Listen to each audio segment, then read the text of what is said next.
예수님은 부활하셨습니다. 무덤을 박차고 부활하셨어요. 예수님이 부활하셨는데 그 부활 사건을 본 사람들이 많아요.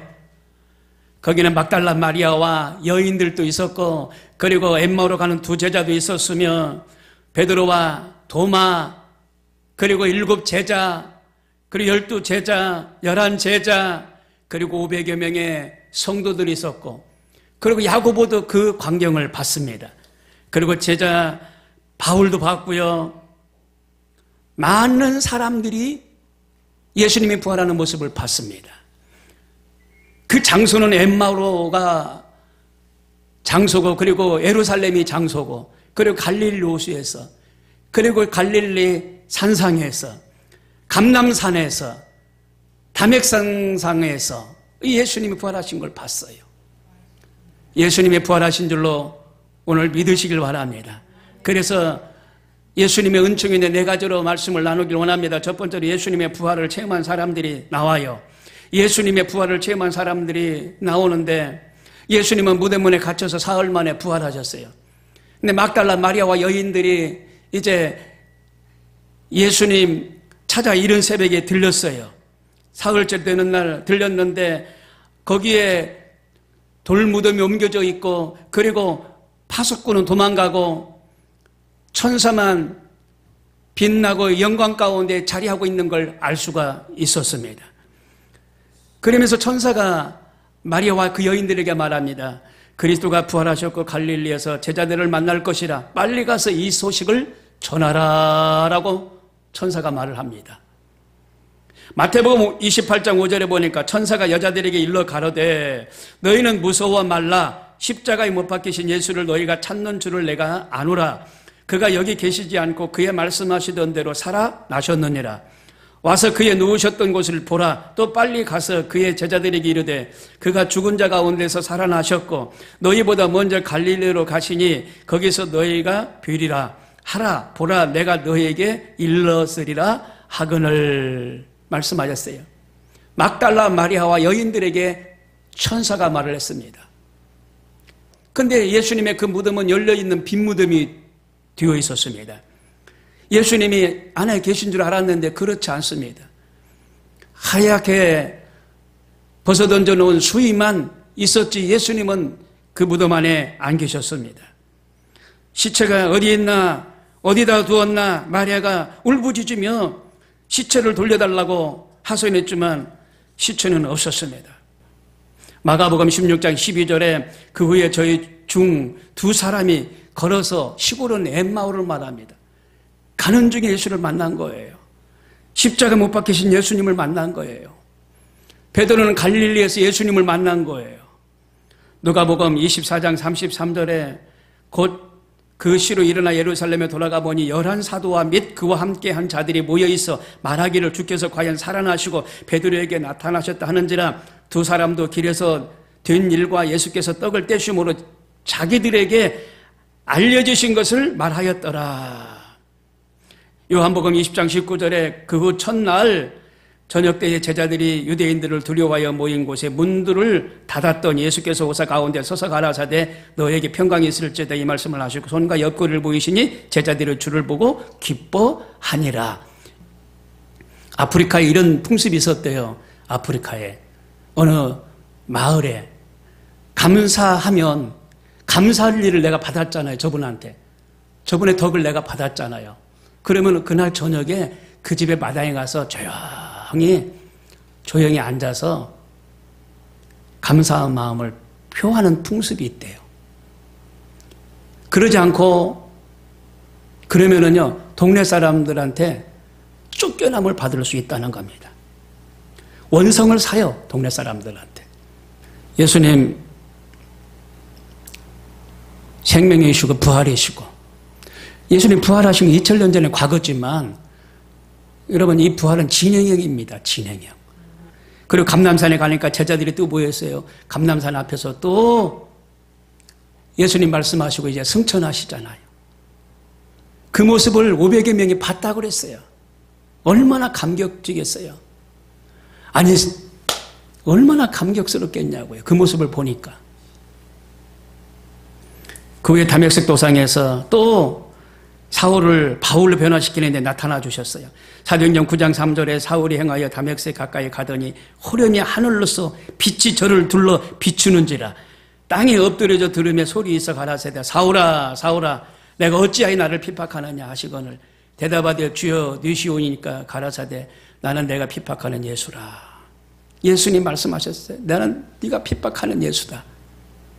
사울이 변화가 되었어요. 변화가 되고 바울이 되었어요. 사망 권세 이기시고 만왕의 왕 되시며 만주의 주가 되신 그 주님, 지금 이 시간에도 우리 가운데 함께 하고 계신 줄로 믿습니다. 두 번째로 우리가 체험하는 부활이 있어요. 바울이 고백합니다. 이제 그리스도와 함께 못 박혀 죽었나니 이제는 내가 사는 것이 아니요 내 안에 그리스도께서 사시는 것이니라. 이제 내가 육체 가운데 사는 것은 나를 사랑하사 나를 위하여 자기 자신을 버리신 하나님의 아들을 믿는 믿음 안에서 사는 것이니라. 고백했어요. 변화된 고백입니다. 변화된 고백. 이제는 믿음 안에서 사는 사람으로 변화가 되었어요. 우리의 고백이 되어야 될 줄로 믿습니다. 영국의 저널리스트 프랭크 모리슨이라는 사람이 있었어요. 언론인입니다. 이 사람이 3년 동안 부활을 입증하는 그런 내용을 책으로 써냈어요. 그런데 안식일을 생명처럼 지키던 이 유대인들이 이 부활의 날 주일을 지키더라는 겁니다. 그리고 두 번째는 부활 소식을 듣고 교회가 세워졌다는 거예요. 그리고 부활이라는 내용이 성경에 기록되어 있더라는 겁니다. 그래서 증명이 되더라는 거예요.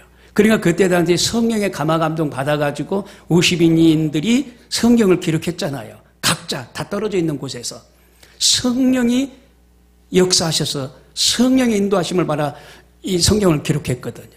앞뒤 짝이 다 있어요. 성령이 역사하신 거예요. 성경에 있다 이거예요. 부활의 기록이.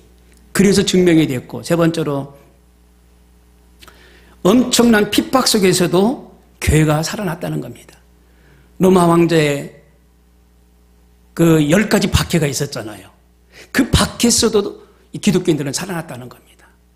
이게 부활의 증거다, 이게. 세 번째로 마지막 예수님 재림과 영원한 부활입니다. 예수님의 재림, 영원한 부활이 우리에게 지금 다가왔는데 읽는 자가 복이 있다고 그랬어요. 무엇을? 이 예언의 말씀을 읽는 자, 이 성경의 말씀, 이 예언의 말씀을 읽는 자가 복이 있다. 읽는 자는 눈이 열리는 역사가 일어나요. 이 눈이 열려요. 눈이 열려. 그래서 읽는 자가 복이 있는 거예요. 성경을 읽는 자가 영의 눈이 열리고 복이 있는 거예요. 눈이 시력이 좋을 때 성경을 많이 읽으시길 바랍니다. 그리고 듣는 자가 복이 있다고 그랬어요. 무엇을요? 예언의 말씀을. 예언의 말씀을 듣는 자가 복이 있다. 하나님 말씀을 듣는 자가 복이 있어요. 부활하신 예수님은요, 그렇게 말씀하셨어요. 너에게 평강이 있을지니라. 평강은 샬롬이거든요. 샬롬. 샬롬 말레콤 샬렘. 평강이 있을지니라. 이게 평강은 샬롬이야. 샬롬이라는 뜻은 그 완전한 구원을 말하고 있는 거예요. 완전한 구원. 그리고 승리를 말하는 거예요. 그리고 축복을 말합니다. 그리고 예수님께서 부활하시면서 너에게 평강이 있을지어다 말씀하셨어요. 샬롬, 완전한 구원이 있을지어다, 완전한 축복이 있을지어다, 완전한 승리가 있을지어다. 이런 의미가 있어요. 그리고 예수님은 또 부활하시면서 하나님이 나를 보내신 것처럼 내가 너희를 보내노라 말씀하셨어요. 어디로 보내요? 세상으로. 예수님이 지금 저와 여러분을 세상으로 보내신 거예요. 이게 지상명령입니다. 죄 많은 이 세상으로 예수님이 보내셨어요. 저와 여러분을. 믿지 않는 자, 불신자들을 주께로 데려오라고. 세상으로 보내노니. 그리고 세 번째, 숨을 내쉬며 성령을 받아라 말씀하셨어요. 성령은 하나님의 호흡입니다. 하나님의 숨결입니다. 성령을 받아라. 하나님의 호흡, 하나님의 숨결, 이 성령을 받아야 돼요. 고린도전서 15장 42절에 죽은 자의 부활도 이와 같이 썩을 것으로 심고 썩지 아니할 것으로 다시 살며 욕된 것으로 심고 영광스러운 것으로 다시 살며 약한 것으로 심고 강한 것으로 다시 살며 육의 몸으로 심고 신령한 몸으로 다시 사나니 육의 몸이 있은즉도 신령한 몸이 있느니라. 해와 그 해의 영광도 다르고 달의 영광도 다르며 별의 영광도 다른데 별과 별의 영광이 또 다르니라. 하늘을 바라보면 수많은 별이 있는데 별의 그 영광이 달라요. 별마다 영광이 다르다는 거예요. 예수님께서 그저 몸짓기시고 십자가형을 받으신 게 아니거든요. 저와 여러분의 모든 죄를 탕감해 주시기 위해서. 네. 육의 몸은 다 죄의 몸이기 때문에 죄의 몸을 다 탕감해 주시고 영원한 영광의 면류관, 썩지 않는 면류관으로, 의의 면류관으로, 생명의 면류관으로 씌워주시고 영원한 저 천국에서 함께 하게 하기 위해서 그 고통을 다 당하셨어요. 그리고 사흘 만에 부활하셨어요. 부활을 믿으시길 바랍니다. 예수 부활, 내 부활, 예수 승천, 내 승천, 예수님의 무덤을 박차고 나오신 것처럼 여러분 우리도 부활의 신앙으로 끝까지 승리하며 저 천국에 입성하는 놀라운 축복이 있기를 주님의 이름으로 축원을 드립니다. 기도하겠습니다.